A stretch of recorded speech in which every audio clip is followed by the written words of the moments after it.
ഞങ്ങൾ 4 പേരുടെ ഡൈക്കസ് മൗണ്ടിൽ പോയതാണേ. കുറേ നാളായിട്ട് ഈ ഇൻസ്റ്റാറിയിലൊക്കെ കണ്ട് പോകണം എന്ന് വിചാരിച്ചിട്ട് പോയതാണേ. എൻ്റെ ദൈവമേ, കയറി ചെന്നത് മാത്രമേ ഓർമ്മയുള്ളൂ. എന്ത് ക്യൂട്ട് ഐറ്റംസ് ആണെന്നറിയാവോ? എവിടെ നോക്കിയാലും ക്യൂട്ട് ഐറ്റംസ് മാത്രം. ഞങ്ങൾ ഈ ജേണലിങ്ങിന് വേണ്ടി പ്രത്യേകം എടുത്ത് അതിൻ്റെ പേരിലാണ് പ്രത്യേകം പോയത്. അതുകൊണ്ട് ജേണലിങ്, ഡയറിയും സ്റ്റിക്കേഴ്സൊക്കെ എല്ലാം വെറൈറ്റിയും എല്ലാം അഫോർഡബിൾ പ്രൈസിലുള്ള ഒരുപാട് സാധനങ്ങളുണ്ടായിരുന്നേ. എവിടെ നോക്കിയാലും അതിൻ്റെ 4 ചുറ്റും ക്യൂട്ട് ഐറ്റംസ് കൊണ്ട് നിറഞ്ഞിരിക്കുകയാണ്. എല്ലാം ഈ പാവക്കുട്ടികളൊക്കെ നോക്കി എല്ലാത്തിനും ഒരു പ്രത്യേക ഭംഗിയാണ്.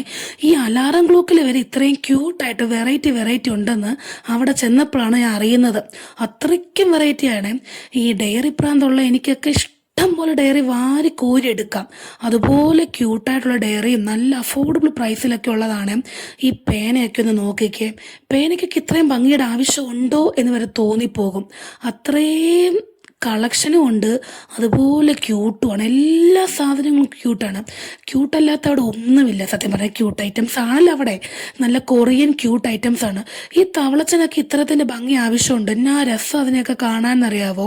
അങ്ങനെ എല്ലാം ഈ സിസറിനൊക്കെ ഇത്രയും ഭംഗി വേണോ? അങ്ങനെ എല്ലാ സാധനവും വെറൈറ്റി ആയിട്ട് നല്ല ഭംഗിയുള്ള സാധനമായിരുന്നേ. കണ്ണിൽ കണ്ടതെല്ലാം നമുക്ക് വാങ്ങിയെടുക്കാൻ തോന്നും. നമുക്ക് വാങ്ങാതെ അവിടെ നിന്ന് ഇറങ്ങി പോരാനേ തോന്നൂല. അതുപോലെ കളക്ഷൻ ആണ്, അതുപോലെ വെറൈറ്റിയാണ്. അപ്പം വീണ്ടും ചെല്ലണം എന്നുള്ളൊരാഗ്രഹത്തിൻ്റെ പുറത്ത് കുറച്ച് സാധനങ്ങളൊക്കെ ഞങ്ങളും അങ്ങ് വാങ്ങിച്ചേ.